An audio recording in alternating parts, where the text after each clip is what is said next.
আলহামদুলিল্লাহর জিকির করতে পারো, হাসরের ময়দানে যখন আমার আল্লাহ বান্দার নেক এবং গুনাহের ওজন করবে, অর্ধেক মিজানের পাল্লাকে আল্লাহ তাআলা নেকের দ্বারা ভরপুর করে দিবে। এখন আমরা সুবহানাল্লাহর আওয়াজ দিলাম, কত দাম, কত দাম। আল্লাহ নবী ডাক দিয়ে বলে, আমার উম্মত মা ক্বালা সুবহানাল্লাহ আলহামদুলিল্লাহ তামলাআনে, আমার কোন উম্মত জবান দিয়ে যদি বেশি বেশি সুবহানাল্লাহ আর আলহামদুলিল্লাহর জিকির করতে পারে, তো হাসরের ময়দানে যখন আমার আল্লাহ বান্দার নেক এবং গুনাহের ওজন করবে, পরিপূর্ণ মিজানের পাল্লাকে আল্লাহ নেকের দ্বারা ভরপুর করে দিবে। কোন বান্দা যদি তার জবানটা দিয়ে দৈনিক 100 বার সুবহানাল্লাহর জিকির করতে পারে, অনেক মুসল্লি এমন দেখবেন সকালবেলা ফজরের নামাজ পড়ে, তাসবিহ তাহলিল পড়ে, ইশাকের নামাজ আদায় করে তারপরে মসজিদ থেকে বাইরে হয়। আল্লাহর নবী বলে, আমার কোন উম্মত যদি দৈনিক 100 বার সুবহানাল্লাহর জিকির করতে পারে, তো আল্লাহ তাআলা যখন কিয়ামতের ময়দানে বান্দার প্রতিদান দান করবে, তো কোন ব্যক্তি যদি দুনিয়ার জমিনের মধ্যে 100 উট আল্লাহর রাস্তায় সদকা করে, দান করে, সে ব্যক্তি যে পরিমাণ সওয়াব পাবে, তার চাইতে বেশি সওয়াব যে ব্যক্তি 100 বার সুবহানাল্লাহর জিকির করবে, তার আমলনামার মধ্যে আল্লাহ দিয়া দেবে। সুবহানাল্লাহ। কোন বান্দা যদি দৈনিক 100 বার আলহামদুলিল্লাহর জিকির করতে পারে, আল্লাহর নবী বলে, আমার উম্মত কান পেতে শুনে রাখো, হৃষ্টপুষ্ট লাল বর্ণের 100 ঘোড়া, যে ঘোড়াগুলো যুদ্ধ করতে সক্ষম, ওরে মুসলমান সব ঘোড়াই কিন্তু যুদ্ধ করতে পারে না, যুদ্ধের জন্য প্রশিক্ষিত নয়। আপনারা অনেকে ঢাকা গেছেন, গুলিস্তান টু সদরঘাট কিছু ঘোড়ার গাড়ি আছে না নাই? কিছু ঘোড়ার গাড়ি আছে। এই গাড়িগুলোর কাজ হলো, মানুষ এই ঘোড়াগুলোর কাজ হলো খাদে দাবে ভর্তি করবে, যখন পিছনে মানুষ উঠে দিবে, টেনে টেনে গুলিস্তান থেকে সদরঘাট নিবে, আর সদরঘাট থেকে আবার টেনে টেনে কোথায় আনবে? গুলিস্তান আনবে। এই ঘোড়া নিয়ে যদি কেউ যুদ্ধের ময়দানে যায়, আর এই ঘোড়াগুলো যদি শত্রু বাহিনীর অস্ত্র শস্ত্র গোলা বারুদ কামান বিমান দেখে, এক দৌড়ে বাড়িতে যা খেতা গায়ে দিয়া ঘুমাইবে, কথা ঠিক না বেঠে? আর প্রশিক্ষিত একটা ঘোড়া নিয়ে যদি যুদ্ধের ময়দানে যাওয়া হয়, ও খন্ড বিক্ষত হয়ে যাবে, টুকরো টুকরো হয়ে যাবে, তারপরও মালিককে ময়দানে রাইখা বাড়িতে আসবে। মুহাদ্দিসিনে ইকরাম বলেন, প্রশিক্ষিত একটা ঘোড়ার দাম বর্তমান যুগে একটা বাজারু গাড়ি। ওরে মুসলমান, এই ময়দানের মধ্যে এমন কোন দাতা আপনারা আছেন কিনা যে দৈনিক একটা বাজারু গাড়ি আল্লাহর রাস্তায় দান করবেন? আছেন না? মনে হয় আছেন, এই জন্য তো চুপ থাকে। চুপ থাকা তো রাজির আলামত। আছে আছে একটা গাড়ি বাদ দিয়ে দিলাম, একটা বাজারুর চাক্কা যতদিন পর্যন্ত সে বেঁচে থাকবে, ততদিন আল্লাহর রাস্তায় এই পরিমাণ সম্পদ দৈনিক দান করবে। এমন দাতাও কি পুরা থানার মধ্যে পাওয়া যাবে? একজন জোরে বলেন না, পাওয়া যাবে? আল্লাহর নবী বলে, আমার উম্মত একটা বাজারু গাড়ি না, এমন 100 বাজারু গাড়ি যদি কোনো বান্দা আল্লাহর রাস্তায় দান করে, কোটি কোটি টাকার গাড়ি যদি আল্লাহর রাস্তায় দান করে, যে পরিমাণ সওয়াব পাবে, আমার কোন উম্মত যদি 100 বার আলহামদুলিল্লাহর জিকির করতে পারে, ওই উম্মতের আমলনামার মধ্যে 100 বাজারু গাড়ি তথা লাল বর্ণের 100 ঘোড়া আল্লাহর রাস্তায় দান করার চাইতো বেশি সওয়াব আল্লাহ দিয়া দিবে। কোন বান্দা যদি দৈনিক 100 বার আল্লাহু আকবারের জিকির করতে পারে, আল্লাহর নবী বলে, উম্মত হজের মৌসুমে মিনা প্রান্তরে যাইয়া কোন বান্দা যদি কোন হাজী সাহেব 100 উট আল্লাহর রাস্তায় কোরবানি করে, ওই হাজী সাহেব যে পরিমাণ সওয়াব পাবে, আমার কোন উম্মত যদি 100 বার, দিনের শুরুতে 100 বার আল্লাহু আকবারের জিকির করতে পারে, ওই উম্মতের আমলনামার মধ্যে হাজী সাহেব 100 উট কোরবানি করে যে পরিমাণ সওয়াব পেল, তার চাইতে বেশি সওয়াব আল্লাহ লিখে দিবে। বাকি আছে লা ইলাহা ইল্লাল্লাহ। নবী আমার ডেকে বলেন, উম্মত, মা কানা আউয়ালু কালামিহি লা ইলাহা ইল্লাল্লাহ ওয়া আখিরু কালামিহি লা ইলাহা ইল্লাল্লাহ দাখালাল জান্নাহ। আমার যেই উম্মতের প্রথম কালেমা হবে লা ইলাহা ইল্লাল্লাহ আর শেষ কালেমাটা হবে লা ইলাহা ইল্লাল্লাহ দাখালাল জান্নাহ, ওই উম্মতটা দুনিয়াতে থাইকাই আমার তো আল্লাহর তৈরি জান্নাতে ঢুকে যাবে। দুনিয়াতে আছে কিন্তু সে কেমন জানি আল্লাহর তৈরি জান্নাতের মধ্যে আছে। কোন কোন হাদিসের মধ্যে আছে ওয়াজাবাত লাহুল জান্নাহ, তার জন্য আল্লাহ তাআলা জান্নাতকে ওয়াজিব করে দিবেন। সুবহানাল্লাহ। তাহলে দাম আছে না নাই? কোন বান্দা যদি 100 বার লা ইলাহা ইল্লাল্লাহর জিকির করতে পারে, আল্লাহর নবী বলে আমার উম্মত কামলা উমা বাইনাস সামাই ওয়াল আরদ, আসমান এবং জমিনের মধ্যে যত ফাঁকা জায়গা আছে সব ফাঁকা জায়গাগুলো যদি স্বর্ণ অলংকার হীরামণি মুক্তা জওহরের মাধ্যমে ভরপুর করা হয়, ওরে মুসলমান আজকে যদি এলান করা হয় এই উরারসর দারুল কোরআন নুরানি মাদ্রাসার এই যে মাহফিলের প্যান্ডেল, এই প্যান্ডেলটা শুধুমাত্র স্বর্ণ অলংকারের মাধ্যমে ভরপুর করা হোক, এই এলান যদি করা হয় আপনাদের এই উরারসরের ভিতরে যত স্বর্ণ অলংকার আছে, কালকিনির মধ্যে যত স্বর্ণ আছে সব জমা করার পরেও আরো 2 সেট থানা থেকে দারুদ্দার করে আনা লাগবে কি লাগবে না? বলে আওয়াজ দেন না, লাগবে কি লাগবে না? ভরত করা যাবে না। আল্লাহ ডাক দিয়ে বলে, উরারসরের মুসলমান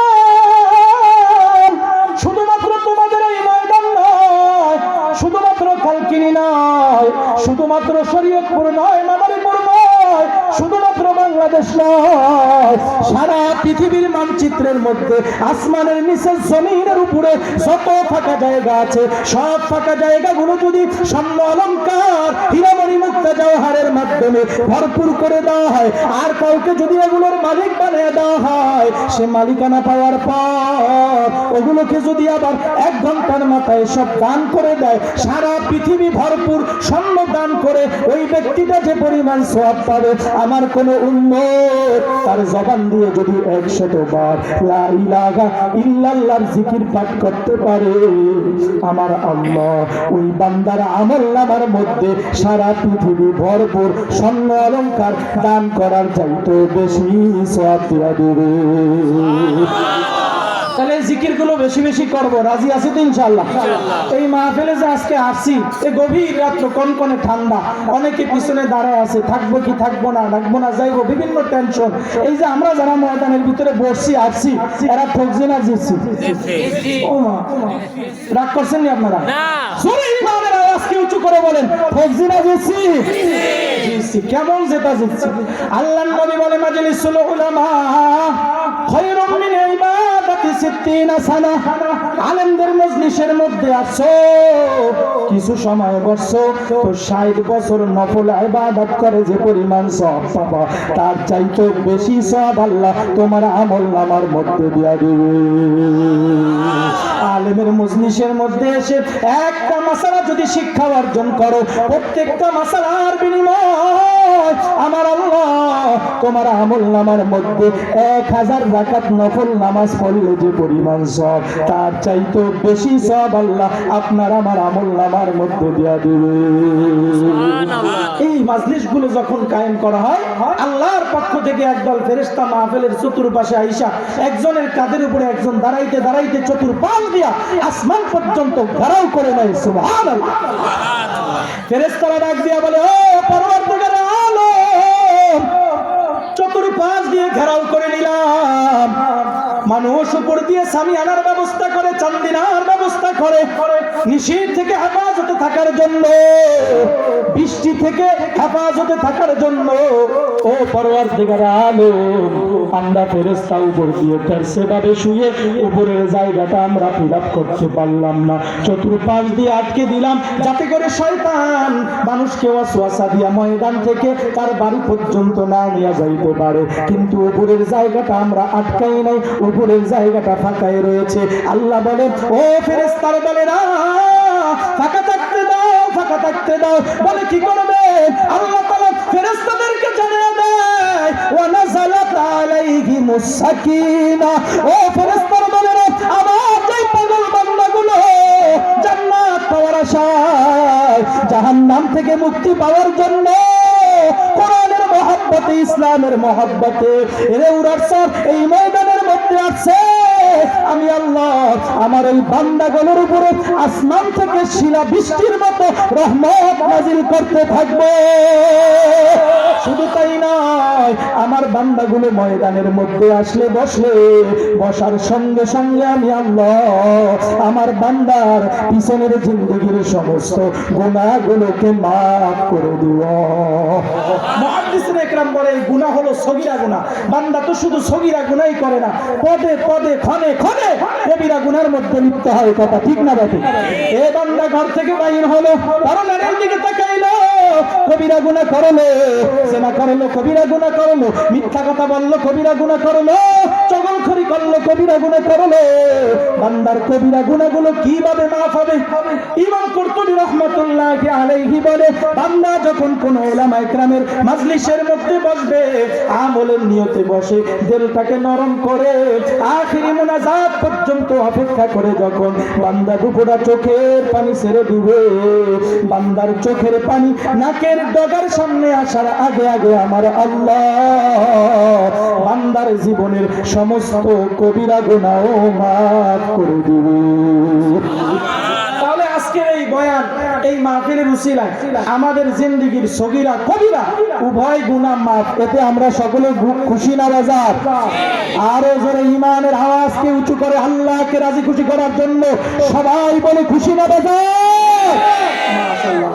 জীবনের গুনাহ সব মাফ, কাগজের মধ্যে লেখা আছে, লেখাগুলো যদি মুছে ফেলা হয় তাহলে সাদা ধবধবে কাগজ পড়ে থাকবে। কথা ঠিক না বাকি? আমলনামার গুনাহ মাফ, আমলনামা শূন্য, শূন্য আমলনামা বাড়িতে যাব, এটা কেমন দেখা যায়?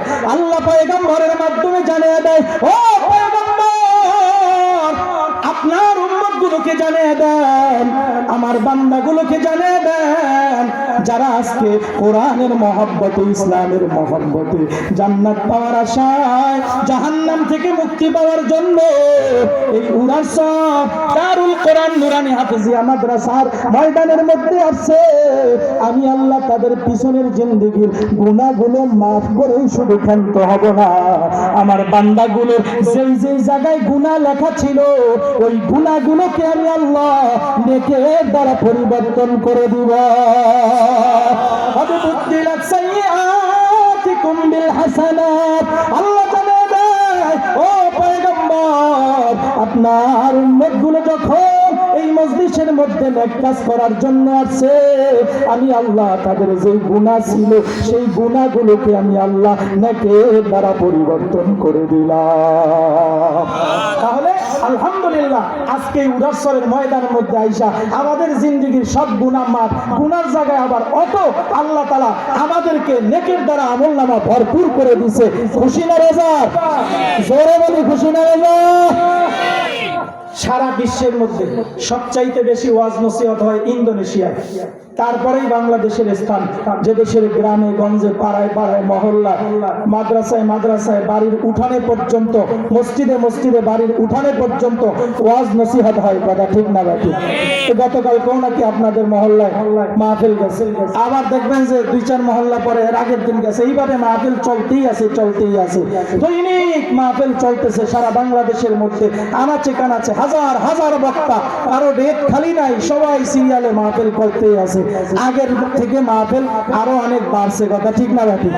কিন্তু আগে যেমন এই শীতের দিন আসলে আপনাদের দেশে খেজুর গাছ কাটে কি কাটে না? দেখলাম রাস্তার মধ্যে অনেক খেজুর গাছ। এই খেজুর গাছ কাটে একজন ব্যক্তি অনেক কষ্ট করে খেজুর গাছ কাইটা তারপরে বিকাল বেলা যখন হাড়ি পাইতে আসে, ভোর রাত্রিতে যুবক 4-5টা যায় যখন হাড়ি ভরবে তেমন মুহূর্তে তাহাজ্জুদের টাইমে যায় হাড়ি নামায় নিয়ে আসে। সকালবেলা যায় যে ব্যক্তি গাছ কাটছে হাড়ি পায় না, এমন আছে না নাই? এই যুবক 5-7 জন মহিলা তারা নিয়ে নাস্তার আইরা খায়। আবার অনেকে হাঁস পালে, মুরগি পালে, এই হাঁস মুরগি চুরি করে তারপরে বনভোজন খায়, আছে না নাই?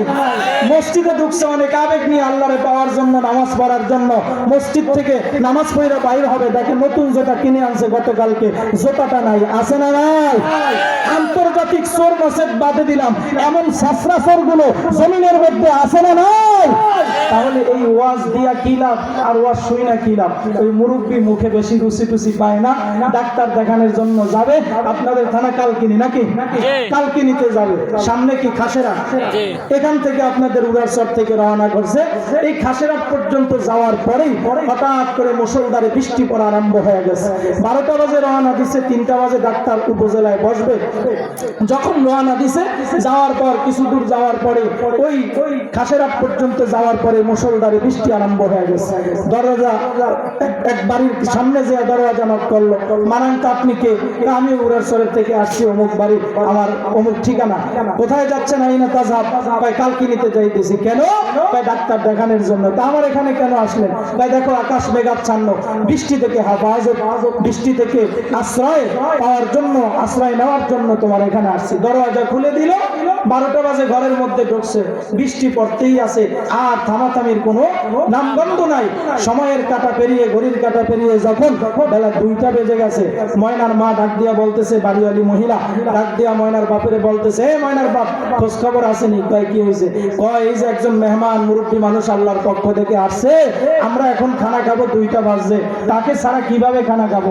কয়তো এখন কি করা যায়, খানা তো বাঁকাইছে 2 জনের, তারে নিয়ে কেমনে খাবো? এবার মহিলা মানুষ তো বুদ্ধি অনেক বেশি, কয় টেনশন নাই, কালকিনি যাইতেছে ডাক্তার দেখানোর জন্য, মুখে বেশি একটা রুচি টুচি পায় না।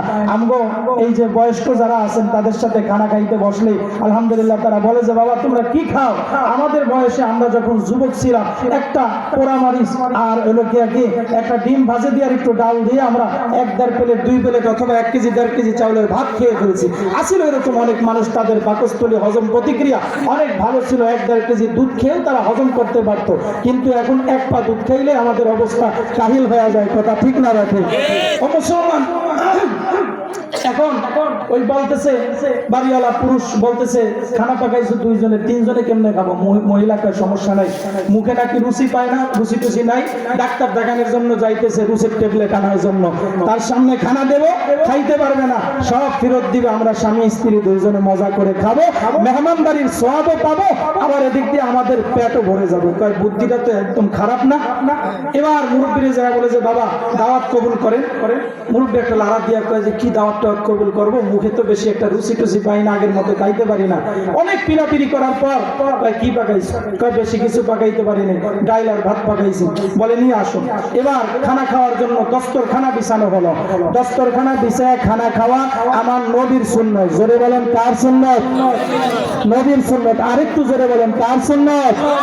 নবীর সুন্নাত। আল্লাহর নবী বলে মান আহাব্বা সুন্নতি ফাকাদ আহাব্বানি কানা মাই ফিল জান্নাহ। ও আমার উম্মতের দলেরা, যে বান্দা আমার সুন্নতকে মহব্বত করলো সে যেন আমাকেই মহব্বত করলো, আর যেই বান্দাটা আমি নবীকে মহব্বত করবে, 2টা আঙ্গুল যেমন পাশাপাশি থাকে জান্নাতের মধ্যে, আমি আর আমার ওই উম্মতটা তেমন কাছাকাছি থাকবো। ওরে মুসলমান, নবীর হারিয়ে যাওয়া একটা সুন্নত যদি কেউ জিন্দা করতে পারে, তার আমলনামার মধ্যে তাৎক্ষণিকভাবে আল্লাহ তাআলা 100 শহীদের সওয়াব লিখে দিবে। 100 শহীদ কি 4টিখানি ব্যাপার নাকি? 100 শহীদের সওয়াব। হারিয়ে যাওয়া একটা সুন্নতকে পুনরুজ্জীবিত পছন্দ করলে আল্লাহ তাআলা ওই উম্মতের আমলনামার ভিতরে ওই বান্দার আমলনামার মধ্যে আল্লাহ দান করে দিয়ে সুবহানাল্লাহ। আজকে যুবকেরা শাহরুখ খান, ইমন খান, সাকিব খান সব খানের সাথে সম্পর্ক সবাই চিনে, কিন্তু দস্তরখান কি জিনিস এই দস্তরখান চিনে না। ওই শাহরুখ খান, ইমন খান আর সাকিব খানের সাথে সম্পর্ক রাখলে জান্নাত পাওয়া যাবে না। দস্তরখানের সাথে সম্পর্ক রাখলে দস্তরখান নামক সুন্নাত নয়, তোমাকে টেনে টেনে জান্নাত পর্যন্ত পৌঁছে দিবে, কথা ঠিক না রাখে। এজন্য এই মজলিসের মধ্যে আশিকে রাসূল নবীর প্রকৃত আশিক কে কে আছেন, আগামীকালকে যাদের বাড়ির ভিতরে দস্তরখানা নাই, আমরা একটা নতুন কাপড়ের মাধ্যমে অথবা রেক্সিনের মাধ্যমে বাড়ির ভিতরে একটা দস্তরখানা বানায় রাখবো। কে কে আছে? সর্বোচ্চ 30 থেকে 50 টাকা খরচ যাবে। দস্তরখান রাজি আছে তো ইনশাআল্লাহ? 100 শহীদের সওয়াব। কোরআন হাদিস সত্য না মিথ্যা জোরে বলেন, আরো জোরে, সত্য না মিথ্যা? সত্য, 100% সত্যের মধ্যে কোনো মিথ্যার গুঞ্জাইশ নাই। সুতরাং আগামীকালকে যদি নবীর মহাব্বতে যাদের ঘরে দস্তরখান নাই, দস্তরখান কি জিনিস আমরা চিনি না, তারা যদি একটা দস্তরখান উঠায় 100 শহীদের সওয়াব আল্লাহ তাআলা অটোমেটিক আপনার আমলনামার মধ্যে দেয়া দিবে সুবহানাল্লাহ। এবার বাড়িওয়ালা পুরুষ দস্তরখানা বিছাইয়া লবণ এবং প্লেট 30 এবং সবকিছু রাইখা তারপরে ভাতের গামলা আনার জন্য ভিতরে গেল। ভাতের গামলা আইনা তারপরে ভাতের গামলা রাইখা ডাইলের পেয়ালা আনার জন্য ভিতরে যায়। ডাইলের পেয়ালা আইনা দেখে ভাতের যে গামলা রাইখা গেছে, ভাতের মধ্যে গামলার ভিতরে কোনো ভাত শুধু গামলা পড়ে আছে। মনে করছে মুরব্বী মানুষ তো মুখে বেশি একটা রুচি টুচি পায় না, দাঁত দিয়ে একটা পড়ে গেছে, মনে হয় মোটা চাউলের ভাত খাইতে পারবে না, রাগ হয়ে পালিয়ে দিচ্ছে। চোখের নিচে তাকায়, খাটের নিচে তাকায়, দরজা খুলে বাহিরে তাকায়, কোথাও কোনো ভাতের লেশ মাত্রা। কিছুক্ষণ পর তাকিয়ে দেখে মুরব্বী মুখ লাগতেছে, বুঝতে আর বাকি নাই যে মুরব্বী খায় সব শেষ করে দিছে। এবার লজ্জায় পড়ে ভাতের গামলা নিয়ে ভিতরে গেল। যখন ভাতের গামলা নিয়ে দ্বিতীয়বার ভাত আইনা দেখে ওই যে ডাইলের পেয়ালা রাইখে গেছে, ডাইলের পেয়ালার মধ্যে কোনো ডাইল নাই। আবার ডাইল আনার জন্য গেল, ডাইল আইনা দেখে আবার ভাত নাই, আবার ভাত আনার জন্য গেল। ঘরে আর বারান্দায় 4-5 বার আসা যাওয়ার পরে ঘরের ভিতরে ভাত ডাল যা ছিল সব শেষ হয়ে গেছে। ময়নার মা ডাক দিয়ে বলে, এ ময়নার মা, কি ব্যাপার, মেহমান কয়জন? মেহমান তো একজন। ও মা, একজন মেহমানে আমরা 3 জনের খানা খেয়ে লাইছে, আবার নাকি মুখে বেশি একটা রুচি টুচি পায় না। সাবধান, ওই কালকিনির থেকে ডাক্তার দেখায়া যাতে করে আমাদের এই ঘাসের হাত দিয়ে না আসে। আবার যদি এখান দিয়ে আসতে পারে, ডাক্তার তো প্রথম ডোজ একটা ট্যাবলেট খাওয়ায়া দিবে। ওই রুচি বাড়া অবস্থায় যদি আসে, আবার বৃষ্টি আসে, আমাদের ঘরের মধ্যে ঢুকতে পারে, টিনের চাল টাল যা আছে সব একবারে মুড়ির মতো খাওয়া ফেলবে। এবার ময়নার বাপ বলতেছে, ময়নার মা খাইছে খাক, কোনো সমস্যা নাই, আমার দুঃখ হলো অন্য জায়গায়। আপনার দুঃখ কোন জায়গায়? আমার দুঃখ হলো আমি ভাতের গামলা রাইখা ডাইলের পেয়ালা আনার জন্য গেলাম, ডাইল আইনা দেখি ভাত নাই, আবার ভাত রাইখা এরকম ভাবে ডাইল রাইখা ভাত আনার জন্য গেলাম, ভাত আইনা দেখি ডাইল নাই। 4-5 বার ঘরে আর বারান্দায় আসা যাওয়া করলাম, ভাতে আর ডাইলে আমি একত্রিত করতে পারি নাই। এটাই আমার মনের মধ্যে বড় আফসোস আর দুঃখ। আমগো বক্তাদের মধ্যে মনের মধ্যে একটা আফসোস আছে আর দুঃখ আছে। ঘটনাটা এমনিই বলি নাই, যে কোনো ঘটনার একটা উৎস মূল আছে। আমাদের বক্তাদের মধ্যে আফসোস আর দুঃখ কষ্ট হলো সারা বাংলাদেশের মধ্যে আমরা ওয়াজ নসিহত করি বটে, কিন্তু আমাদের ওয়াজের মাঝে আপনাদের জনতার আমলের মাঝে আমরা একত্রিত করতে পারি না, কথা ঠিক না? এজন্য যতটুকু আলোচনা করব অল্প সময় আমি আমলের নিয়তে করব, আপনারাও শেষ পর্যন্ত আমলের নিয়তে এই যেভাবে বসে আছেন কষ্ট করে সেভাবে বসে থাকবেন। কে কে রাজি আছেন? আল্লাহু আকবার। আল্লাহ তাআলা সকলকে কবুল করুক, সবাই বলেন আমিন। কোরআনে হাকিমের 114 সূরা, অন্যতম সূরা সূরা আম্বিয়ার 107 নম্বর আয়াত আপনাদের সামনে আমি তেলাওয়াত করেছি। এই আয়াতের মধ্যে আল্লাহ পাক রব্বুল আলামিন জানিয়ে দেয়, হে বিশ্ব জগতের মানুষ, কান পেতে শুনে রাখো, আমি পৃথিবীর জমিনের মধ্যে আমার নবীকে, আমার বন্ধুকে রহমত স্বরূপ পাঠাইছি। সুবহানাল্লাহ। পৃথিবীর জমিনের মধ্যে আল্লাহ পাক রব্বুল আলামিন আদম আলাইহিস সালাম থেকে নিয়ে আমাদের নবী পর্যন্ত 1,24,000 আম্বিয়া ইকরামদেরকে পাঠিয়েছেন। এরপরে 1,24,000 আম্বিয়া কেরামের মধ্যে 313 জন ছিল রাসূল, আর বাকি সবাই ছিলেন নবী। রাসূলদের দায়িত্বভার একটু বেশি, নবীদের দায়িত্বভার কম। কম কোন দিক দিয়া? যে নবীদের উপরে নতুন শরীয়ত অর্পিত হয় নাই, রাসূলদের উপরে নতুন শরীয়ত অর্পিত হয়েছে। সহজ বাংলায় বাংলাদেশের পার্লামেন্টে যাওয়ার জন্য যত মন্ত্রী এবং এমপি আছে, কোনো না কোনো আসন থেকে নির্বাচিত হয়ে তাদেরকে সংসদ ভবনে যেতে হবে। যাওয়ার পর অনেকের পদমর্যাদা অনুযায়ী, তাদের জনপ্রিয়তা অনুযায়ী অনেকে মন্ত্রিত্ব পেয়ে যায়। মন্ত্রীদের দায়িত্বভার একটু বেশি থাকে, এমপিদের দায়িত্বভার কম থাকে। কিন্তু কোনো না কোনো আসন থেকে নির্বাচিত হয়ে সবাই যেতে হবে এবং সবার জন্যই সেখানে আসন এরকম ভাবে সংরক্ষিত আছে। মুহতারাম হাজিরিন, রাসূল এবং নবী সবাই আল্লাহ তাআলার পক্ষ থেকে প্রেরিত। তবে রাসূলদের উপরে নতুন শরীয়ত অর্পিত হয়েছে, আর নবীদের উপরে নতুন শরীয়ত অর্পিত হয় নাই। এই 313 জন রাসূলের মধ্যে আবার 5 জন রাসূলকে আল্লাহ পাক রব্বুল আলামিন সবচাইতে বেশি মর্যাদা দান করেছেন। এই 5 জন রাসূল দুনিয়াতে আগমনের ক্ষেত্রে সর্বপ্রথম রাসূল হলো পয়গম্বর হযরত নূহ আলাইহিস সালাম। নূহ আলাইহিস সালাম ছিলেন আদম আলাইহিস সালামের 7ম পুরুষ অথবা 9ম পুরুষ। নূহ আলাইহিস সালামের পরে শ্রেষ্ঠ রাসূল হিসাবে দ্বিতীয় পর্যায়ে জমিনের মধ্যে তাওহীদের পক্ষে, শিরকের বিপক্ষে আল্লাহ পাক রব্বুল আলামিন পাঠিয়েছেন পয়গম্বর হযরত ইব্রাহিম আলাইহিস সালামকে। এরকম ভাবে নূহ আলাইহিস সালাম আর ইব্রাহিম আলাইহিস সালামের মাঝে সময়ের ব্যবধান ছিল দুনিয়াতে আসার ক্ষেত্রে 2640 বছরের ব্যবধান। এরপরে 2640 বছর পরে ইব্রাহিম আলাইহিস সালাম আসার পরে, ইব্রাহিম আলাইহিস সালামের পরে শ্রেষ্ঠ রাসূল হিসাবে জমিনের মধ্যে আল্লাহ পাক রব্বুল আলামিন পাঠিয়েছেন পয়গম্বর হযরত মূসা আলাইহিস সালামকে। মূসা আলাইহিস সালাম আর ইব্রাহিম আলাইহিস সালামের মাঝে সময়ের ব্যবধান ছিল 700 বছরের ব্যবধান। মূসা আলাইহিস সালামের পরে শ্রেষ্ঠ রাসূল হিসাবে জমিনে এসেছেন পয়গম্বর হযরত ঈসা আলাইহিস সালাম। মূসা আলাইহিস সালামের মাঝে আর ঈসা আলাইহিস সালামের মাঝে সময়ের ব্যবধান ছিল 1700 বছরের ব্যবধান। ঈসা আলাইহিস সালামের পরে শ্রেষ্ঠ রাসূল হিসাবে সমস্ত নবীদের সরদার, সাইয়্যিদুল মুরসালিন, খাতামুন নবিয়্যিন, আশরাফুল আম্বিয়া, সমস্ত নবীদের সরদার রাসূল মাকবুল সাল্লাল্লাহু আলাইহি ওয়াসাল্লাম, আপনার আমার কলিজার টুকরা, আপনার আমার হৃদয়ের স্পন্দন, নবীকুল শিরোমণি হযরত মুহাম্মদুর রাসূলুল্লাহ সাল্লাল্লাহু আলাইহি ওয়াসাল্লামকে আল্লাহ পাক রব্বুল আলামিন জমিনের মধ্যে পাঠিয়েছেন। সময়ের ব্যবধান ছিল ঈসা আলাইহিস সালাম আর আমাদের নবীর মাঝে 570 বছরের ব্যবধান। তো সব রাসূলের মাঝে আল্লাহ পাক রব্বুল আলামিন আমাদের নবীকে সবচেয়ে বেশি শ্রেষ্ঠত্ব দান করেছেন। ওই শ্রেষ্ঠ নবীর শ্রেষ্ঠ উম্মত হয়ে আমরা সকলে খুশি না বাজা? কেমন খুশি আমরা! আর কত শ্রেষ্ঠত্ব আল্লাহ আমাদেরকে দান করেছে। বলে যে আমগর নবী যতক্ষণ পর্যন্ত জান্নাতের মধ্যে না যাবে, অন্যান্য নবীরা ততক্ষণ পর্যন্ত জান্নাতে যেতে পারবে না। সুবহানাল্লাহ। আর সব উম্মতরা জান্নাতের সামনে দাঁড়িয়ে থাকবে। এই নবীর উম্মতরা যতক্ষণ পর্যন্ত জান্নাতে না ঢুকবে, ততক্ষণ পর্যন্ত কেউ অন্যান্য নবীর উম্মতেরা জান্নাতে যাইতে পারবে। এখানে কিন্তু অনেক বক্তারা দেখবেন একটা ভুল কথা বলে, ভুল প্রচলন, যে অন্যান্য নবীরা আমাদের আগে জান্নাতে যেতে পারবে না। নাউজুবিল্লাহ। এটা সম্পূর্ণরূপে ভুল। কোন বক্তা যদি এভাবে বলে, তাকে জায়গা আপনারা থামিয়ে দিবেন। এটা ঈমান বিধ্বংসী একটা কথা। আমাদের বিভিন্ন ওয়াজ মাহফিলের মধ্যে ঈমান বিধ্বংসী কথায় আজকে আমরা শুনতে শুনতে ওটাকেই সত্য মনে করি। কথা ঠিক না ভাই? ঠিক।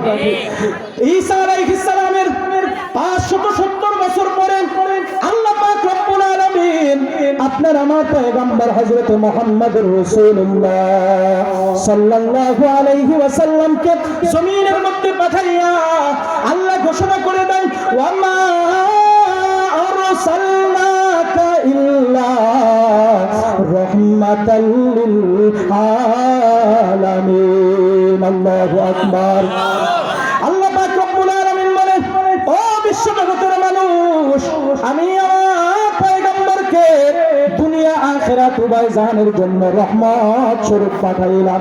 আমার নবী শুধুমাত্র দুনিয়ার জন্য রহমত এমনটা নয়, আখিরাতের জন্য আমার নবী রহমত। ওরে শুধু আখিরাতের জন্য রহমত এমনই নয়, দুনিয়ার সব কিছুর জন্য রহমত। মানুষের জন্য রহমত, হিংস্র প্রাণীর জন্য রহমত, জঙ্গলের বাঘের জন্য রহমত, বন্য প্রাণীর জন্য রহমত, জলজ প্রাণীর জন্য রহমত, মুসলমানের জন্য রহমত, কাফেরের জন্য আমার পয়গম্বর রহমত। বলে কাফেরের জন্য আবার কেমনে আমগো নবী রহমত হয়? কাফেরের লাশ নিয়ে আল্লাহর নবী নবীর সামনে দিয়ে যাওয়া হচ্ছে, নবীর চোখ বেয়ে বেয়ে পানি পড়া আরম্ভ হয়ে গেছে।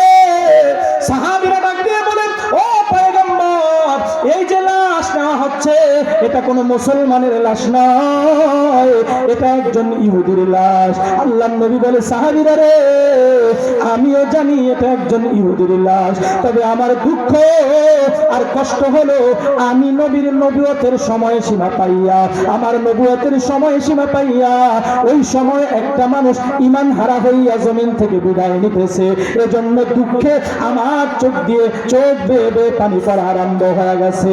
ওরে মুসলমান, শুধু তাই নয়, কেমনে আমগো নবী আবার কাফেরের জন্য রহমত হয়? কাফেররা তো আমাদের জন্য শত্রু।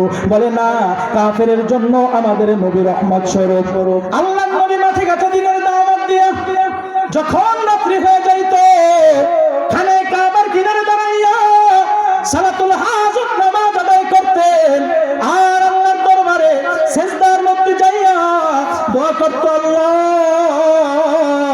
আমার দায়িত্ব ছিল দিনের দাওয়াত দেওয়া, আমি আমার দায়িত্ব পালন করলাম। ও মালিক, হেদায়েতের চাবিকাঠি তো আমার হাতে না, হেদায়েত তো তোমার হাতে। ও আল্লাহ, তুমি আমার উম্মতগুলোকে হেদায়েত দান করে দাও। আবু জাহালকে হেদায়েত দিয়ে দাও, উকবাকে হেদায়েত দিয়ে দাও, শাইবাকে হেদায়েত দিয়ে দাও, আবু লাহাবকে হেদায়েত দিয়ে দাও।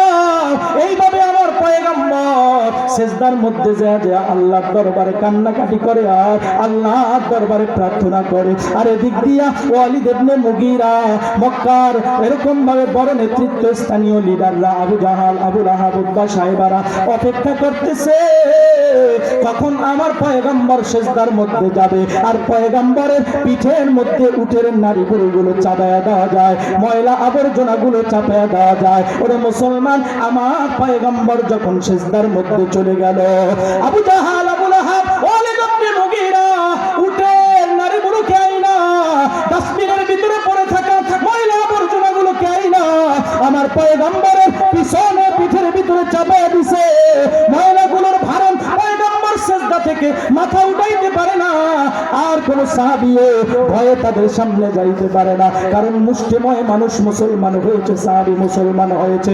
ওরে মুসলমান, এক দৌড়ে ফাতেমার কাছে সংবাদটা দেওয়া হয়। ফাতেমা দৌড়ে আইসা ছোট্ট ছোট্ট হাত দিয়া ময়লাগুলোকে সরাইয়া বাবার দুই গালের মধ্যে চুমু খায় আর ডাক দিয়া বলে, বাবা, আপনার গায়ে নাকি মশা মাছি পর্যন্ত বসা আল্লাহ হারাম করে দিয়েছে। এমন মুহূর্তে সাহাবায়ে কেরাম উপস্থিত হয়ে গেছে। সাহাবায়ে কেরামও কান্দে, ফাতেমাও কান্দে, আল্লাহর নবীও চোখ বেয়ে বেয়ে পানি টপ টপ করে জমিনের মধ্যে পড়তেছে। সাহাবায়ে কেরাম বলে, পয়গম্বর, উদউ আলাল মুশরিকিন, ওই কাফেরদের বিপক্ষে আল্লাহর দরবারে আপনি মামলা দায়ের করেন, আল্লাহর দরবারে আপনি বদদুয়া করে, কাফেররা যারা আপনাকে চিনতে পারে নাই আপনাকে কষ্ট দিছে। আল্লাহর নবী কি বলে?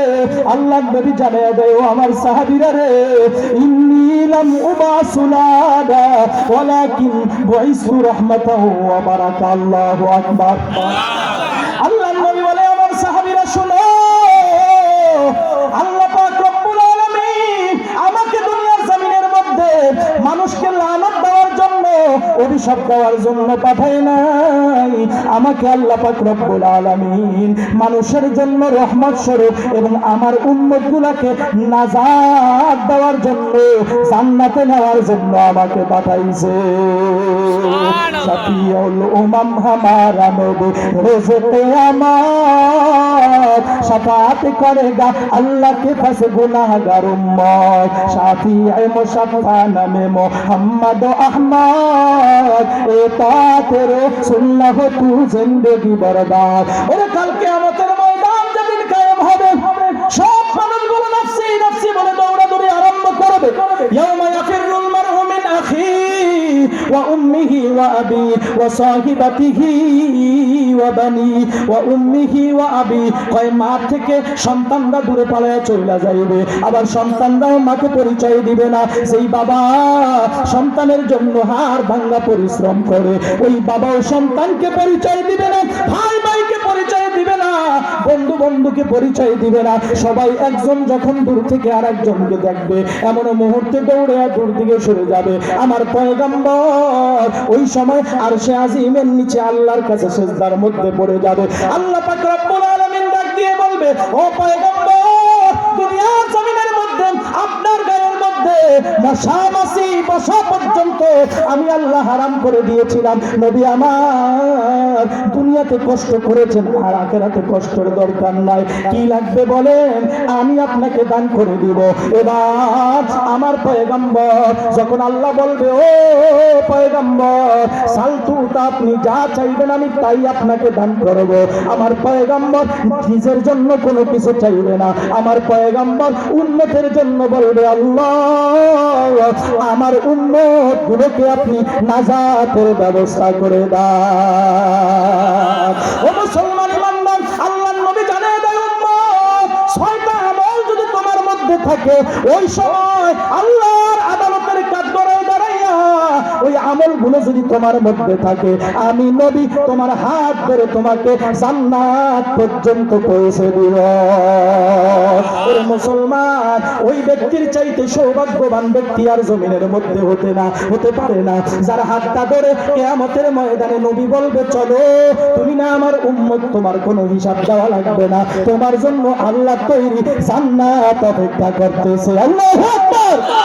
ও মুসলমান ইমানদার, 1 নম্বর আমল হলো আল্লাহর পয়গম্বর বলে, মান হাফিজা 40 হাদিসা, যেই বান্দা 40টা হাদিস মুখস্থ করবে, 40টা হাদিস সংরক্ষণ করে রাখবে, আল্লাহ পাক রব্বুল আলামিন কিয়ামতের ময়দানে ওই বান্দাকে, ওই বান্দার জন্য রাসূল সাল্লাল্লাহু আলাইহি ওয়াসাল্লাম বলে, কুনতু লাহু শাহীদান ইয়াউমাল কিয়ামা, কিয়ামতের ময়দানে ওই বান্দার জন্য আমি সুপারিশ করে আল্লাহর দরবার থেকে নাজাত নিয়ে, আল্লাহর দরবার থেকে ছাড়াইয়া আমি তাকে হাত ধরে জান্নাত পর্যন্ত পৌঁছে দিব। কয়টা হাদিস জোরে বলেন? ঘুমান আপনারা? 40টা হাদিস। কয়টা হাদিস? আপনাদের মুখস্থ না থাকতে পারে, কিন্তু আলহামদুলিল্লাহ এই যে ছোট ছোট বাচ্চারা এই মাদ্রাসাগুলোর মধ্যে পড়ে, যারা 3তে পড়ে, 2তে পড়ে, এরা আলহামদুলিল্লাহ 40টা হাদিস অনর্গল বিশুদ্ধ ভাবে লগ্ন ছাড়া ভুল ছাড়া আপনাদেরকে শুনিয়ে দিতে পারবে। সুবহানাল্লাহ। তাহলে একটা কলিজার টুকরা সন্তানকে মাদ্রাসায় পড়ানোর দরকার আছে না নাই?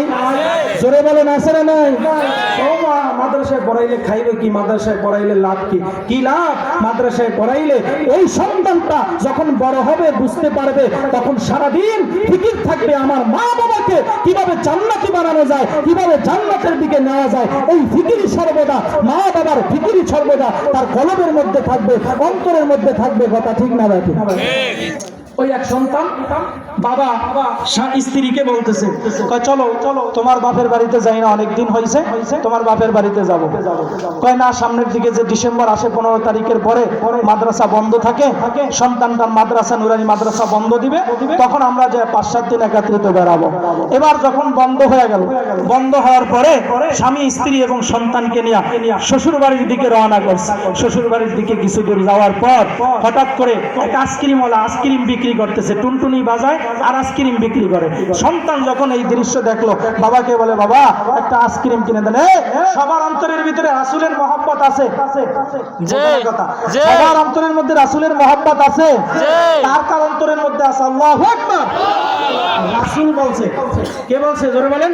রাসূল বলছে, যদি কোনো মজলিসের মধ্যে বসো তাহলে ফাঁকা জায়গা রাখবে না, ফাঁকা জায়গা রাখলে শয়তান খুশি হয়, আমি নবী বেজার হই।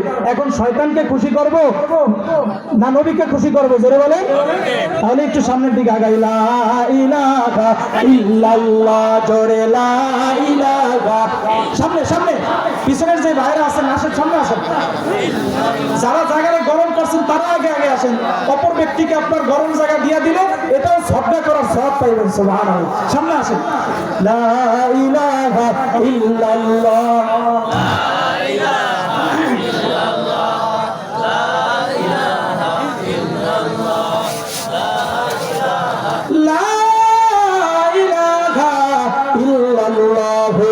মুহাম্মাদুর রাসূলুল্লাহ।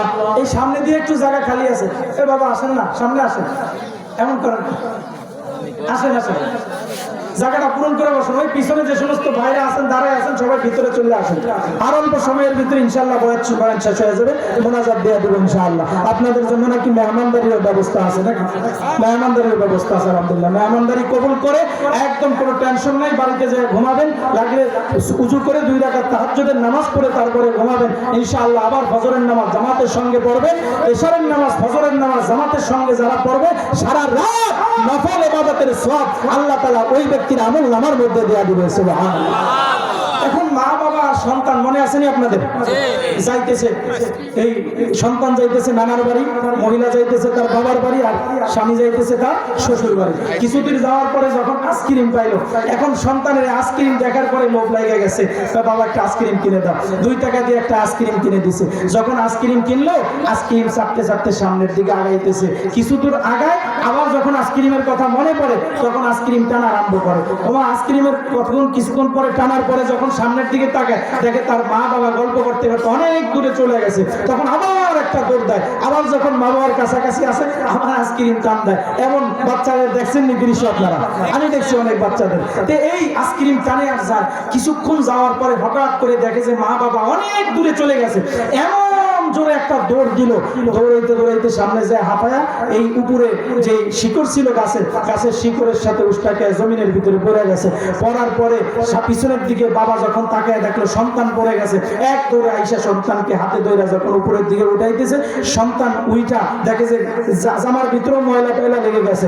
বাবাই সন্তানের জামা ঝাড়তেছে, আর সন্তান হলো নিচে পড়ে থাকে আইসক্রিমটা আগে উঠাইতেছে।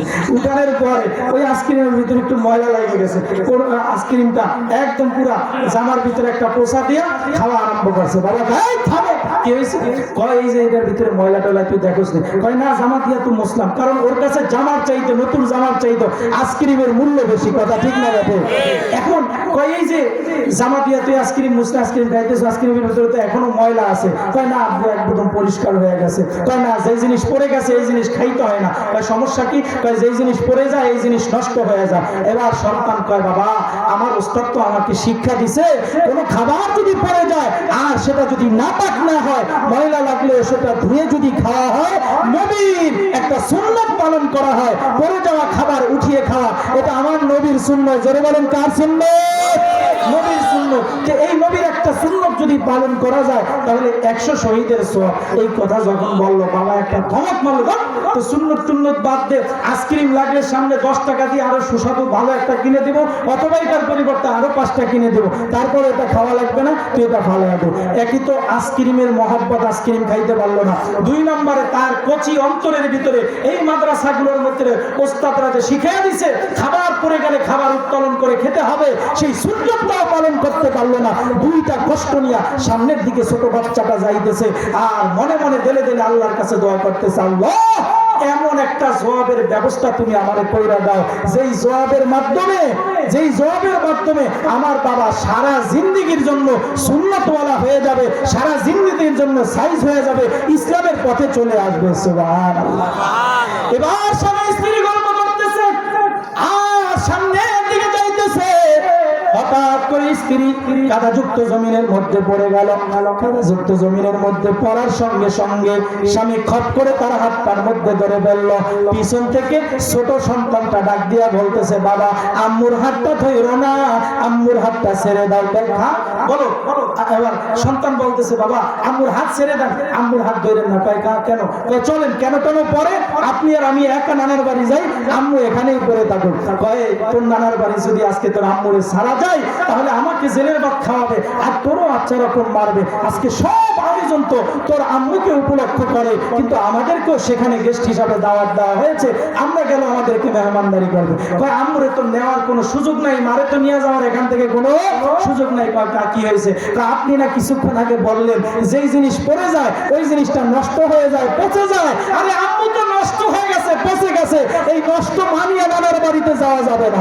বাবা এবার সন্তানটাকে কোলের ভিতরে জড়াইয়া আল্লাহর দরবারে দোয়া করে, আল্লাহ চোখে আঙ্গুল দিয়া তুমি আমাকে ইসলাম শিক্ষা দিলা, নবীর সুন্নাত শিক্ষা দিলা, আমার ছোট বাচ্চাটার মাধ্যমে তুমি আমাকে সুন্নাতটা শিখিয়ে দিলা। ও পরওয়ারদিগার আলম তওবা করে নিলাম, আর কোনোদিনও নবীর সুন্নাত ছাড়ব না।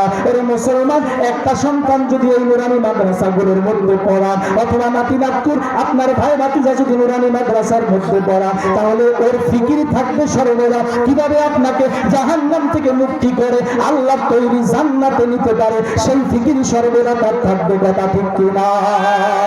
নবীর সুপারিশ পাওয়ার জন্য এক নম্বর যে কাজ করা লাগবে, তাহলে এক নম্বরে 40টা হাদিস যার মুখস্থ থাকবে, আল্লাহ নবী বলে কিয়ামতের ময়দানে আমি আমার ওই উম্মতের হাতটা এইভাবে করে ধরে তাকে ফুলসিরাত বিজলিন নে পার করাইয়া জান্নাতের মধ্যে ঢুকাইয়া দেব।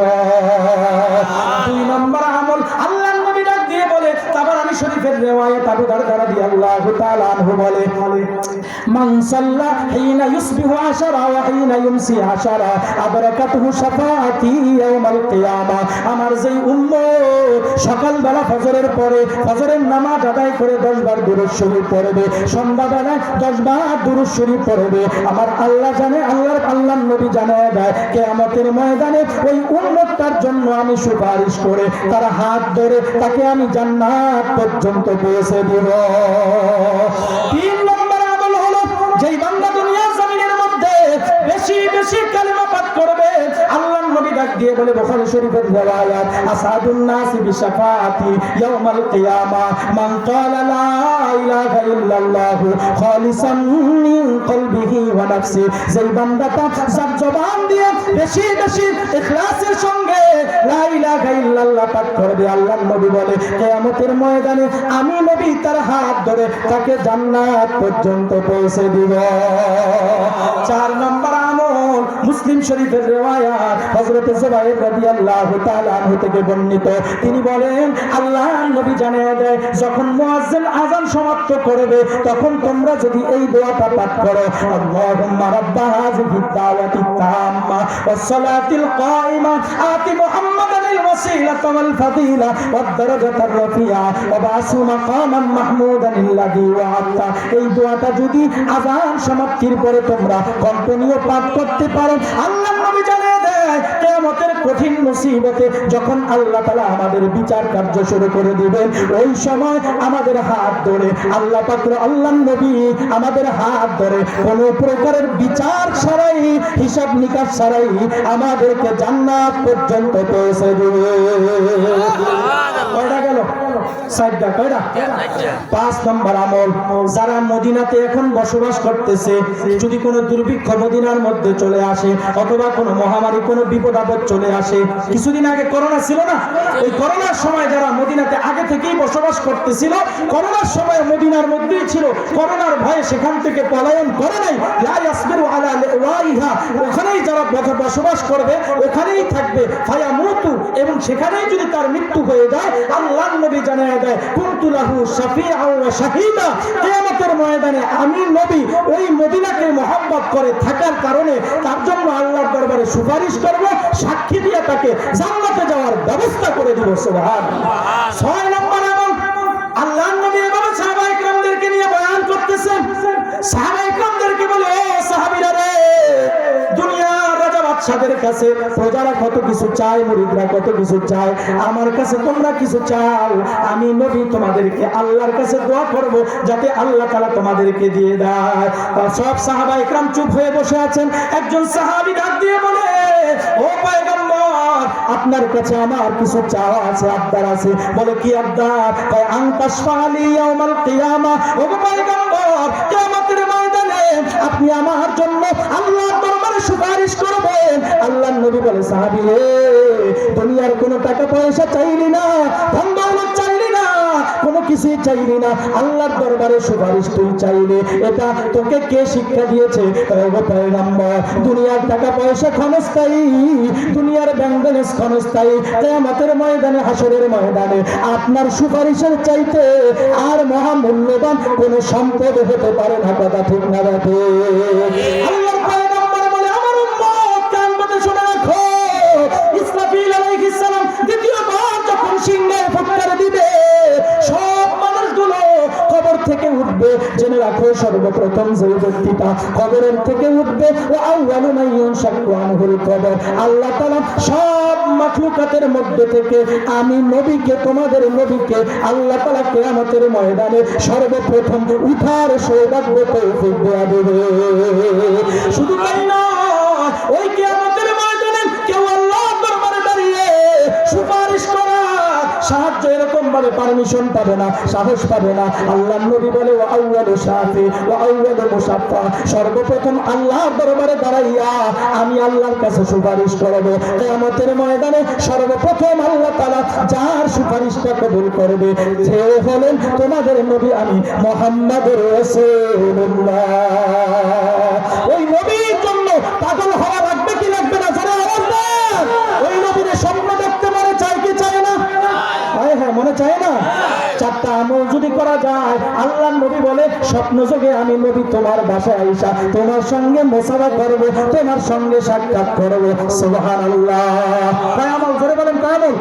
সংক্ষিপ্ত আকারে বলি, এক নম্বর আমল হলো যারা যত বেশি সুন্নত তরিকায় আমল করবে, যে যত বেশি সুন্নত আমল করবে, সুন্নত তরিকায় আমল করবে, আল্লাহর নবী বলে প্রত্যেকটা কাজ যদি সুন্নত তরিকায় পালন করে তো আল্লাহ পাক রব্বুল আলামিন ওই ব্যক্তিকে মৃত্যুর আগে একবার হলো আমার দিদার লাভে ওই ব্যক্তিকে এরকম ভাবে ধন্য করবে। দুই নম্বর আমল হলো আল কাউলুল বাদির ভিতরে ইমাম সাখাবী রাহমাতুল্লাহি আলাইহি বলে যেই বান্দা এই দুরূদটা বেশি বেশি পাঠ করবে, আল্লাহুম্মা সাল্লি আলা রূহি মুহাম্মাদিন ফিল আরওয়াহ, আল্লাহুম্মা সাল্লি আলা জাসাদি মুহাম্মাদিন ফিল আজসাদ, আল্লাহুম্মা সাল্লি আলা কবরি মুহাম্মাদিন ফিল কুবুর। দৈনিক যদি কোনো বান্দা 200 বার এই দুরূদটা পাঠ করতে পারে, আল্লাহর নবী বলে এরকম ভাবে আল কাউলুল বাদির ভিতরে উল্লেখ করা হয় যে সে মৃত্যুর আগে একবারের জন্য হলো আল্লাহর নবীকে দেখে এরকম ভাবে ধন্য হবে। আল্লাহর নবীকে মৃত্যুর আগে একবার হলো স্বপ্ন যোগে দেখতে পারবে। তিন নম্বর আমল, যে আমল করে শাহ ওলিউল্লাহ মুহাদ্দিস দেহলভী রাহমাতুল্লাহি আলাইহি আমাদের প্রিয় নবী সাল্লাল্লাহু আলাইহি ওয়াসাল্লামকে স্বপ্নে দেখেছেন, সে আমলটা হলো বৃহস্পতিবার দিবাগত রাতে এশারের নামাজ আদায় করে খাবার দাবারের পর্ব শেষ করে এরকম ভাবে 2 রাকাত সালাতুল হাজত অথবা নফল নামাজ আদায় করে পাক বিছানার ভিতরে ঘুমায় শুইবে এবং 1000 বার এই দুরূদটা পাঠ করবে, আল্লাহুম্মা সাল্লি আলা মুহাম্মাদিন নবিয়্যিল উম্মি ওয়া আলা আলিহি ওয়া সাল্লিম তাসলিমা। এই দুরূদটা যদি ওই বিছানার মধ্যে 1000 বার পাঠ করে তারপরে ডান কাঁধ হয়ে ঘুমিয়ে যায়, কন্টিনিউ যদি করতে থাকে তাহলে মৃত্যুর আগে একবারের জন্য হলো আল্লাহর নবীকে সে স্বপ্নে দেখতে পারবে। 5 নম্বর আমল, 4 নম্বর আমল, যে আমলটা দিয়ে সৌভাগ্য অর্জন করেছেন শাইখ জাকারিয়া রাহমাতুল্লাহি আলাইহি আল্লাহর নবীকে স্বপ্নে দেখেছেন, তা হলো দৈনিক দুরূদে ইব্রাহিম 200 বার পাঠ করা। কয়শো বার? জোরে বলেন। 200 বার কমপক্ষে দুরূদে ইব্রাহিম যারা পাঠ করবে মৃত্যুর আগে একবার হলো আল্লাহর নবীকে ইনশাআল্লাহ তারা স্বপ্নে দেখতে পারবে। ওই যে 6 নম্বর সাহাবী বলতেছে, নবী গো কিয়ামতের ময়দানে আপনি আমার জন্য সুপারিশ করেন। নবী বলে তুমি এটা শিখছো কার থেকে? কয় আমার আল্লাহ তাআলা আমাকে এটা শিখিয়ে দিয়েছে, অটোমেটিক আমার মুখ থেকে বাইরে হয়ে গেছে। আল্লাহর নবী বলে সাহাবী শোনো, যদি তুমি কিয়ামতের ময়দানে আমার শাফাআত লাভে ধন্য হতে চাও তাহলে আন্নানসুরানি বিআমালিন নফলি, নফল ইবাদত করে করে তুমি আমাকে সহযোগিতা করবা, নফল নামাজ পড়বা, নফল দান সদকা করবা, নফল এরকম ভাবে বিভিন্ন রোজা রাখবা। এই নফল রোজা, নফল দান সদকা নামাজের মাধ্যমে আল্লাহ পাক রব্বুল আলামিন কিয়ামতের ময়দানে তোমার পক্ষে আমাকে সুপারিশ করার পারমিশন দেয়া দিবে। এজন্য মুসলমান ইমানদার ওই যে আল্লাহর পয়গম্বর সাহাবায়ে কেরামদেরকে জানিয়ে দাও, সাহাবীরা রে আমাকে আল্লাহ পাক রব্বুল আলামিন গোটা জগতের জন্য রহমত স্বরূপ পাঠাইছে। শুধুমাত্র রহমতের একটা ঘটনা বলে আপনাদের আজকের বয়ান শেষ করে দিব। হযরতে জাবের রাদিয়াল্লাহু তাআলা আনহু খন্দকের যুদ্ধ চলতেছে, বিশাল বড় এরকম ভাবে খাল খনন করতেছে সাহাবায়ে কেরাম, এরকম ভাবে পাশে হলো 6 ফিট আর নিচে 6 ফিট অথবা পাশে 5 ফিট নিচে 6 ফিট এভাবে খাল খনন করতেছে যাতে করে কাফেররা মক্কার উপরে আক্রমণ, মদিনার উপরে আক্রমণ না করতে পারে। আল্লাহর নবী 3000 সাহাবায়ে ইকরামদেরকে নিয়ে এরকম ভাবে দায়িত্ব বন্টন করে দিলেন যে তোমরা এই 3000 সকালে, এই 3000 দুপুরে, এই 3000 বিকালে। সাহাবা ইকরাম কাজ করতে করতে হঠাৎ করে বিশাল বড় একটা পাথর পাইলেন। ওই পাথরটা ভাঙ্গার মতো এরকম ভাবে তাদের মধ্যে ওই শক্তিও ছিল না। কেমনে থাকবে? 3 দিন পর্যন্ত কোন সাহাবী একটুখানি যে দানা পানি মুখের ভিতরে দিবে, 1000 সাহাবীর এমন কোন বন্দোবস্ত ছিল? সবাই জীর্ণ শীর্ণ অবস্থায়। জাবের রাদিয়াল্লাহু তাআলা আনহু বলেন, আল্লাহর নবীর সামনে আমরা উপস্থিত হয়ে গেলাম। নবীকে ডাক দিয়ে বলে, পয়গম্বর, বিশাল বড় একটা পাথর আমাদের গর্তের মধ্যে পেলাম, হাজার চেষ্টা করে ওই পাথরটাকে আমরা ভাঙতে পারলাম না গো পয়গম্বর। আল্লাহর নবী বলে, চলো আমি যাই সেখানে। নবী যখন গর্তের কাছে গেলেন, আল্লাহর পয়গম্বর পাথর ভাঙার যন্ত্রটা হাতের ভিতরে নিয়া, শাবল অথবা খন্তা কুড়াল হাতের ভিতরে নিয়া, আল্লাহর পয়গম্বর আল্লাহর নামের তাকবীর দিয়ে যখন এরকম ভাবে শাবলের উপরে রাখলেন, ওই পাথরের উপরে রাখলেন, সঙ্গে সঙ্গে এই বিশাল বড় পাথরটা দ্বিখণ্ডিত হয়ে গেল। সাহাবায়ে কেরাম বলেন, আল্লাহর নবী যখন ওই পাথরটা ভাঙার জন্য উপরের দিকে ওই যন্ত্রটাকে উঠাইলে, জাবের ডাক দিয়া বলে, আমি আর চোখের পানি রাখতে পারলাম না।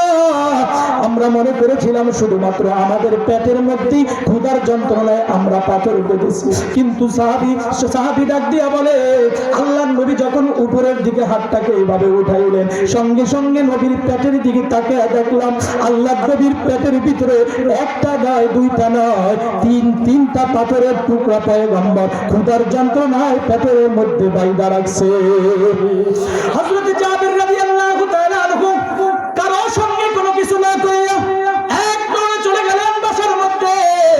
বাসার মধ্যে যাইয়া স্ত্রীকে ডাক দিয়া বলে, প্রাণের স্ত্রী রে, রাআইতু বাতনা রাসূলুল্লাহ সাল্লাল্লাহু আলাইহি ওয়াসাল্লাম, আমি আমার পয়গম্বরের পেটের মধ্যে এমন একটা দৃশ্য দেখলাম, যেই দৃশ্য দেখে আমি আর স্থির থাকতে পারলাম না। ও প্রাণের স্ত্রী আমার, ঘরের মধ্যে কোনো খাবার আছে কিনা? স্ত্রী ডাক দিয়া বলে, স্বামী আমার, সামান্য পরিমাণ খাবার রয়েছে, আটা রয়েছে, রুটি তৈরি করলে হয়তো সর্বোচ্চ 8-10 জন মানুষ খেতে পারবে। রুটি তো শুধু খেতে পারবে না, কি দিয়ে রুটি খাওয়ানো যায়? বলে, ছোট একটা ছাগলের বাচ্চা রয়েছে।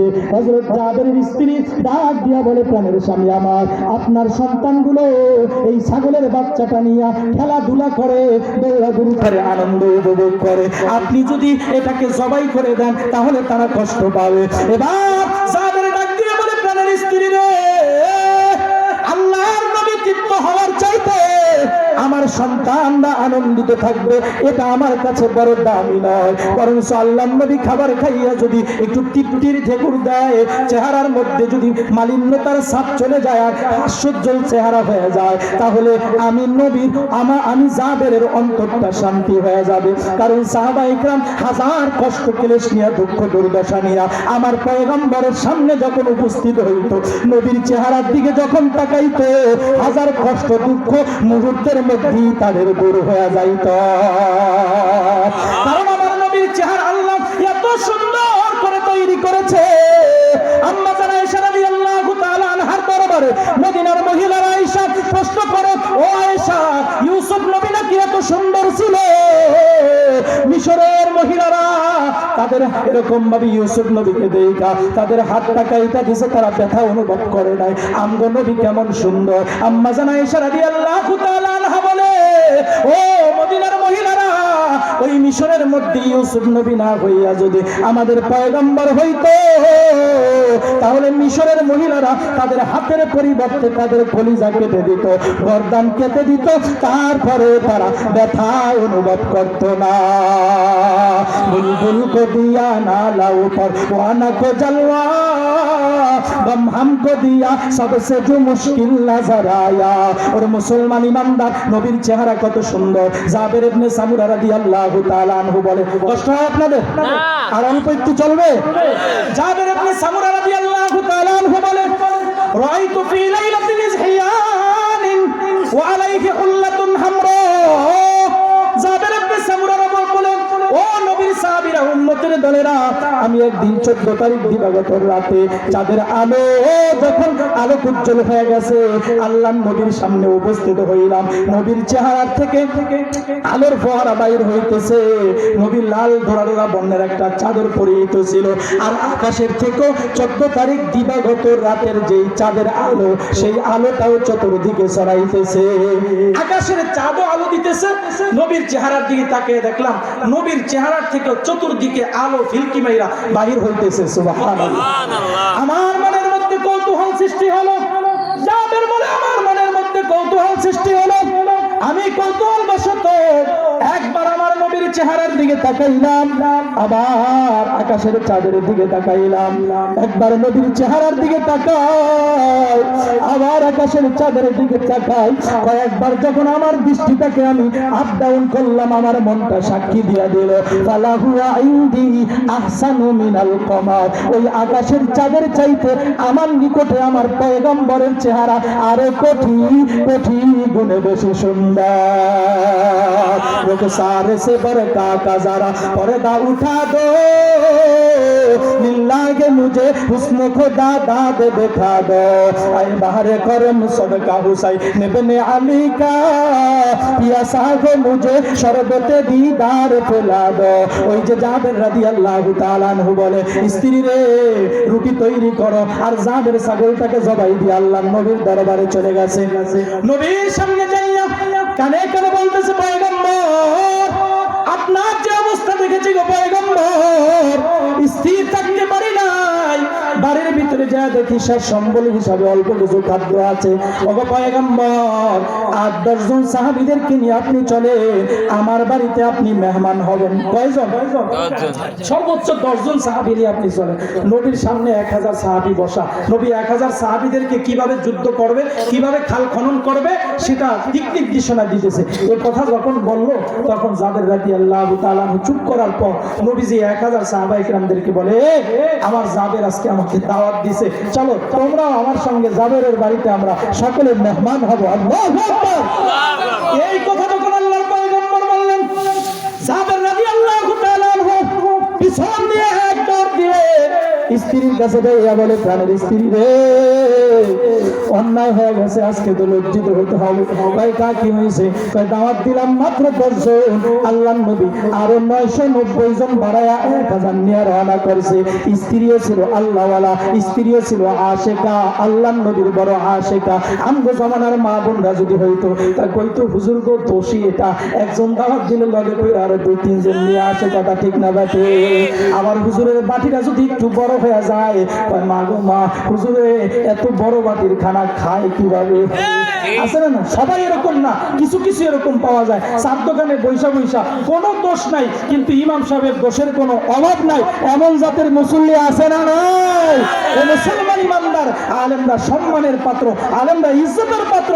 এদেরকে যত বেশি ইজ্জত দেওয়া হবে, সমাজের মধ্যে আল্লাহ তত বেশি শান্তি নাজিল করবে, কথা ঠিক না? জাবেরের স্ত্রী ডাক দিয়া বলে, প্রাণের স্বামী আমার, আপনি দাওয়াত দিয়েছেন 10 জনকে, নবীকে জানাইছেন কিনা খাবার কি পরিমাণ আছে?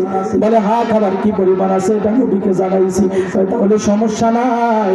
আল্লাহ নবী বাকি 990 জনের যে দাওয়াত দিছে, ওই 990 জনের দাওয়াত তাদেরকে আল্লাহ নবী দিছে, তাদেরকে খাওয়ানোর জিম্মাদারি আল্লাহ নবী। আমরা খাবার সামনে দেব, আর আল্লাহ নবীর কখনো আল্লাহ তাআলা লজ্জা দেবেন না, কথা ঠিক কিনা? এজন্য ঘরের মধ্যে যদি একটা দিনদার নারী তুমি ঢুকাইতে পারো, তুমি যখন বিপদগ্রস্ত হইবা, মুসিবতের মধ্যে পড়বা, তোমার পাশে স্ত্রী ঢাল হিসাবে দাঁড়ায় থাইকা বলবে, স্বামী আমার কোনো টেনশন নাই, কোনো পেরেশানি নাই, আল্লাহর দরবারে দোয়া করি চলে, আল্লাহ সমস্ত পেরেশানিকে দূর করে দেবে। ওরে মুসলমান, আর যদি ঘরের ভিতরে এরকম স্ত্রী, দিনদার স্ত্রী না হয়, আপনি যখন বিপদগ্রস্ত হয়ে যাবেন, ব্যবসা ধ্বংস হয়ে গেছে, আপনার কর্মক্ষমতা নষ্ট হয়ে গেছে, আপনার ভিতরে রোগ চলে আসছে, স্ত্রী দেখবেন হিজরত কইরা বাবার বাড়িতে চলে যাইবে, কথা ঠিক না? বাকি ওই দূর প্রবাসের ভিতরে যাইয়া আমার কত ভাই, কত বন্ধু স্ত্রীকে বিশ্বাস কইরা লক্ষ লক্ষ টাকা তার অ্যাকাউন্টের মধ্যে পাঠিয়েছে, করোনা নামক রোগ যখন আসছে, যখন স্ত্রী শুনছে আমার স্বামীর করোনা হয়েছে, স্বামী বাংলাদেশে আইসা প্লেন থেকে নামার আগে স্বামীর বাড়ি ছাইরা হিজরত করে স্ত্রী বাবার বাড়িতে চলে গেছে,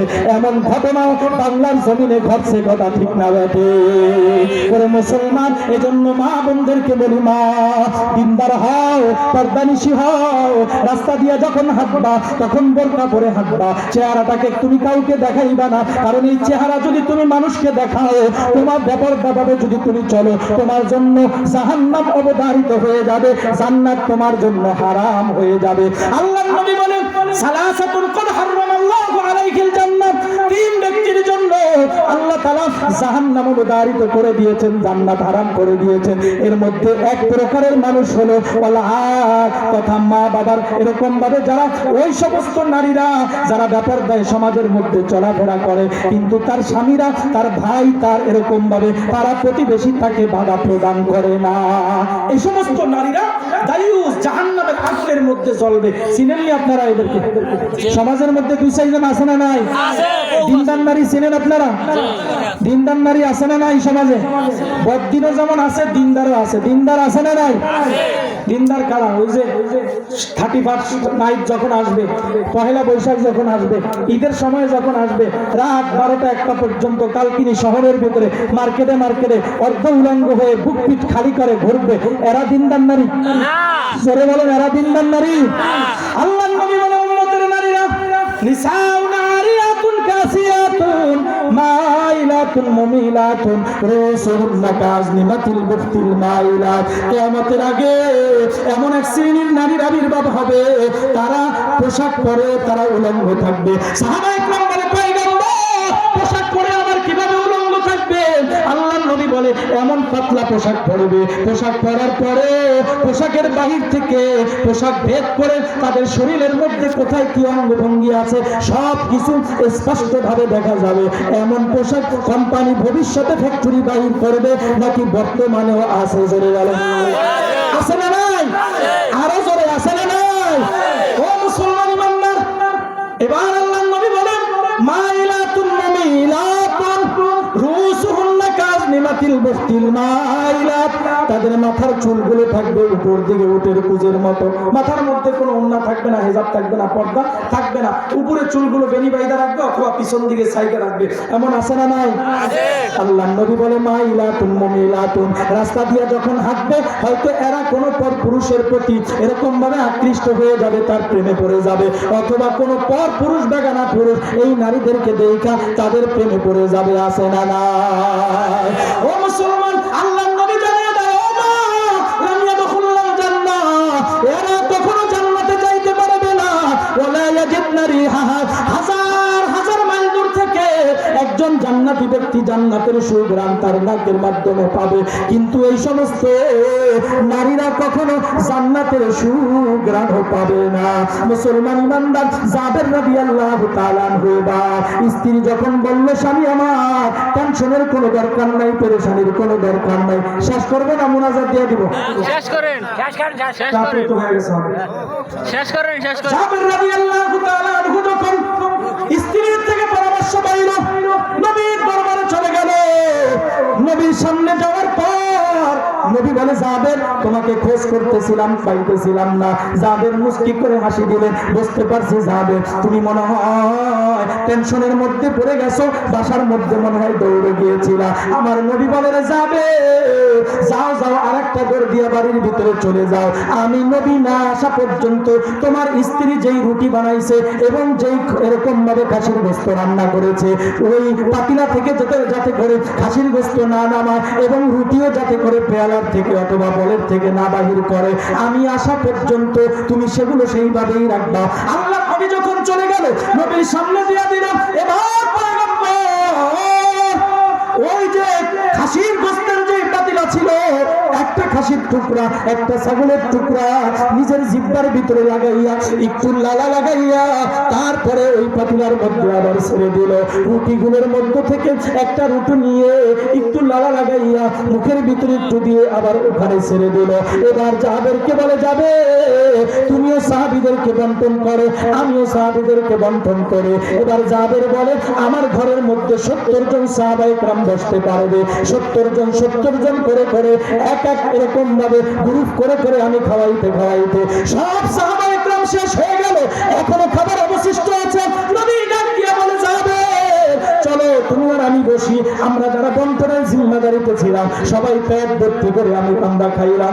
এরপরে খাবার অবশিষ্ট ছিল, আমি আমার স্ত্রীকে খাবার দিয়ে বললাম তুমিও খানা খাও এবং অবশিষ্ট খানাগুলো আশেপাশের বাসার মধ্যে তুমি হাদিয়া দিয়া দিও। ওরে মুসলমান, আল্লাহর নবীকে আল্লাহ তাআলা এমন বরকতের নবী করে, রহমতের নবী করে জমিনের মধ্যে পাঠাইছে। নবীর জবানের সামান্য একটু লালা ওই পাতিলার ভিতরে পড়ার কারণে এবং নবীর সামান্য একটু লালা রুটির মধ্যে পড়ার কারণে 10 জনের রুটি 10 জনের গোশত আল্লাহ তাআলা 1000 মানুষের জন্য যথেষ্ট করে দিয়েছে। ওই আল্লাহ এখনো আছে না নাই জোরে বলেন। ওই নবীর বরকতে জবান দিয়ে থুতু বাহির হইলে যেমন থুতুটা দামি, নবীর সুন্নাতগুলো নবীর আদর্শগুলো যা জবান দিয়ে তার বাহির হয়েছে সেগুলো যদি আমরা আঁকড়ে ধরতে পারি তাহলে আমরা দামি হয়ে যাব আমাদের জীবনের মধ্যে। আল্লাহ তাআলা বরকত দিয়ে দিবে, কথা ঠিক না বটে? জবান দিয়ে যদি লালা বাহির হওয়ার কারণে ওই লালাটা থুতুটা দামি হইতে পারে, নবীর জবান দিয়ে যে কথাগুলো বাহির হয়েছে সেগুলো দামি কিনা জোরে বলেন। সুন্নতগুলো দামি কিনা? এই সুন্নতগুলো আঁকড়ে ধরার বড় একটা বাতি ঘর হলো এই মাদ্রাসাগুলো, ফ্যাক্টরি হলো এই মাদ্রাসাগুলো। আমরা আমার আগের বক্তা আল্লামা হাফিজুর রহমান সাহেব, হাফেজ মাওলানা হাফিজুর রহমান শরীয়তপুরী দামাত বারাকাতুহুম হযরত খুব গুরুত্বপূর্ণ আলোচনা করেছে এবং মাদ্রাসার জন্য কালেকশন করেছেন। আপনাদের সম্মানিত চেয়ারম্যান সাহেব অনেক আবেগ নিয়ে আপনাদের সামনে কথা বলেছে। ইনশাআল্লাহ শেষ পর্যায়ে আপনাদেরকে বলে যায় আগামী বছরের আগ পর্যন্ত মাহফিলের আগে আপনারা ইনশাআল্লাহ এমন একটা উদ্যোগ নেন যার যার অবস্থান থেকে আপনারা চেষ্টা করে এই মাদ্রাসাকে ইনশাআল্লাহ কমপ্লিট করবেন। ফাউন্ডেশন দিয়ে ইনশাআল্লাহ কমপক্ষে একতলা আপনারা পূর্ণ করবেন। এই আশা ওয়াদা না আশা অন্তরের মধ্যে রাখতে রাজি আছেন তো সবাই ইনশাআল্লাহ? ওয়াদা করলে সেটা যদি পালন না করা হয় সেটা গুনাহ হয়, কিন্তু আশা যদি আমরা করি আগামী মাহফিল পর্যন্ত পরিপূর্ণ না হইলেও আল্লাহ তাআলা এই আশা করার দরুন একটা ভাগ সওয়াব আমাদের অন্তরের ভিতরে আমাদের আমল নামার মধ্যে দিয়ে দিবে, কথা ঠিক না বটে? যতগুলো আলোচনা করেছি আমাকে এবং আপনাদের সকল